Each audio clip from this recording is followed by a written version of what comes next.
I think, yeah, I agree with you. I think this almost has the feel of like a spirituality or a religion. You know, with gay, it was kind of like, I'm sexually attracted to men. No one really doubted. People said, I think that's immoral, but no one really doubted that you were like deceiving them. Sexually attracted to men. Yeah. Yeah.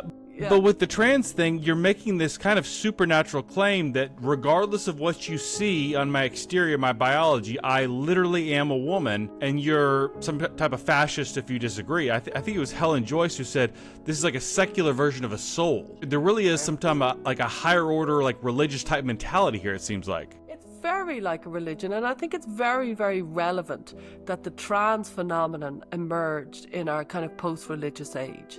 That in many levels, you know, certainly, for example, Ireland would be a good example. Like, I was born and raised a Catholic, and every single class, it's amazing to think of it, for every single class, so we had a class every 40 minutes, and for every single class we had to stand up and say a prayer, and that was perfectly normal. So every 40 minutes we'd stand up and say a prayer. That was perfectly normal in the teenager in Ireland. So that's how religious we were, if you follow me. So, you know, 9 prayers every single day at the start of every class. And then we kind of, in a, I would say, kind of very fast order, we lost an awful lot of religion.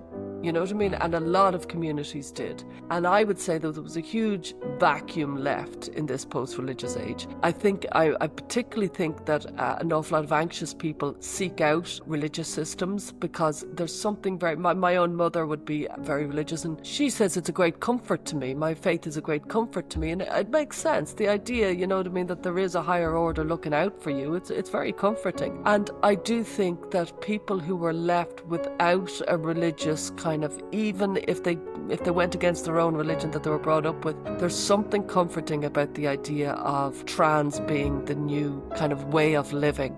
And so I do think it is like a kind of a secular religion. And it does seem to have this idea of the kind of the soul, that there's a soul within you.